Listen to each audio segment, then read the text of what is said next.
இப்படி பொருந்தா கூட்டணியா இந்த பாஜக கூட்டணி இருக்கிறதுனால இப்ப ஆட்சியில இருக்கிற இந்த வெற்றி விளம்பர மாடல் திமுக என்ன செய்யுதுன்னு தெரியும்ல. பாஜகவோட உள்ளுக்குள்ள ஒரு உறவை ஒண்ணு வச்சுக்கிட்டு வெளியில எதிர்க்கிற மாதிரி ஒரு டிராமா ஒண்ணு பண்ணிக்கிட்டு, எதிர்கட்சியா இருந்தா போங்க மோடின்னு பலூன் விடுறது, ஆளுங்கட்சியா இருந்தா வாங்க மோடின்னு கொடை பிடிச்சுக்கிட்டு கும்பிடு போடுறது. இது மட்டுமா? ஒரு ரைடுன்னு ஒண்ணு வந்துட்டா போதும், இது வரைக்கும் போகவே போகாத ஒரு மீட்டிங், அத காரணம் காட்டி டெல்லிக்கு போறது, அங்க ஒரு சீக்கிரட் மீட்டிங் நடத்துறது. நல்லா நோட் பண்ணணும் மக்களே, அந்த மீட்டிங் அப்புறம் இந்த இஷ்யூ அப்படியே காணாம போயிருக்குமே. அதேதான் Stalin uncle, what uncle is very wrong uncle.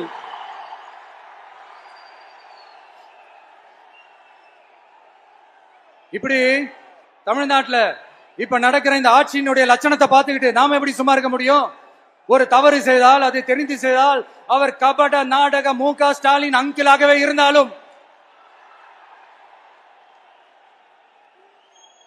Uncle உங்களுக்கு மனசாட்சின்னு ஒண்ணு இருந்துச்சுன்னா நாங்க கேட்கிற கேள்விகளுக்கு மட்டும் கொஞ்சம் பதில் சொல்லுங்க அங்கிள். நீங்க நடத்துற இந்த ஆட்சியில நேர்மை இருக்கா? நியாயம் இருக்கா? ஊழல் இல்லாம இருக்கா? சட்டம் ஒழுங்கு சரியா இருக்கா? பெண்களுக்கு பாதுகாப்பு இருக்கா? பொதுமக்களுக்கு பாதுகாப்பு இருக்கா? இயற்கை வளங்களுக்கு பாதுகாப்பு இருக்கா? சொல்லுங்க மை டியர் அங்கிள், சொல்லுங்க. டாஸ்மாக்ல மட்டுமே இது வரைக்கும் 1000 கோடிக்கு மேல ஊழல் சொல்றாங்க. அதுல மட்டுமா தப்பு நடக்குது? வேற எதுலதான் நடக்கல?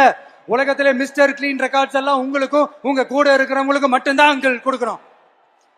இத பார்த்து வாயே இல்லாத ஊரு கூட வயிறு வலிக்கு சிரிக்குது. பெண்களுக்கு 1000 ரூபாய் கொடுத்துட்டீங்கன்னா போதுமா அங்கிள்? அப்படியே அது மூடி மறைச்சிடலான்னு பாக்குறீங்களா? படிக்கிற இடத்துல, வேலைக்கு போற இடத்துல, வெளியில போற இடத்துலன்னு அவங்களுக்கு பாதுகாப்பே இல்லைன்னு ஒட்டுமொத்த பெண்களும் கதறாங்க. அந்த கதறல் சத்தம் ஏதாவது உங்க காதுல கேக்குதா அங்கிள்? இதுல வேற உங்க அப்பான்னு கூப்பிடுறாங்கன்னு வேற சொல்றீங்க. What is this uncle? Is very very wrong uncle, is very very wrong. பெண்களுக்கு மட்டுமா பொய் வாக்குறுதி கொடுத்து ஏமாத்துறீங்க? அரசு ஊழியர்கள், ஆசிரியர்களை ஏமாத்துறீங்க, விவசாயிகளை ஏமாத்துறீங்க, பரந்தூர்ல பாதிப்பே வராதுன்னு சொல்லி ஏமாத்துறீங்க, மீனவர்களை ஏமாத்துறீங்க, போதைப் பொருள் கலாச்சாரத்தை ஒழிக்காம ஏமாத்துறீங்க. ஐயோ, very very வஸ்ட் uncle, very very வஸ்ட். எப்படி கேட்டாலும் இவங்க கிட்ட இருந்து எந்த பதிலும் வரப்போறதில்லை. ஏன்னா இருந்தா தானே. இப்ப ஆட்சியில இருக்கிற நம்மளுடைய அங்கிள் பதில் சொல்றது இருக்கட்டும். மக்களை நீங்க சொல்லுங்க, நீங்க உண்மையை சொல்லுங்க. செய்வோம்னு சொன்னாங்களே, சொன்னதெல்லாம் செஞ்சாங்களா? உங்களை தான் கேக்குறேன், சொன்னதெல்லாம் செஞ்சாங்களா? சத்தமா மை டியர் அங்கிள், கேக்குதா? மக்களோட சத்தம் கேக்குதா? இது வெறும் சாதாரணமான முழக்கம் தான். கூடிய சீக்கிரம் மக்களை போய் சந்திக்க போறேன், அவங்களோட மனசு விட்டு பேச போறேன். அதுக்கப்புறம் இந்த சாதாரணமான முழக்கம் இடி முழக்கமா மாறும். அத்தோட நிக்காது. அந்த இடி முழக்கம் தமிழ்நாட்டோட போர் முழக்கமா மாறும். அந்த போர் முழக்கம் உங்களை ஒரு நிமிஷம் கூட தூங்க விடாது. நடக்குதா இல்லையான்னு பாருங்க.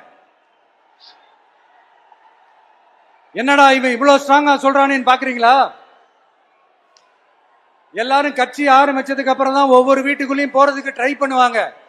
ஆனா நாங்க அப்படி இல்லை. ஒவ்வொரு வீட்டுக்குள்ளேயும் போனதுக்கு அப்புறம் தான் கட்சியாவே ஆரம்பிச்சிருக்கிறோம்.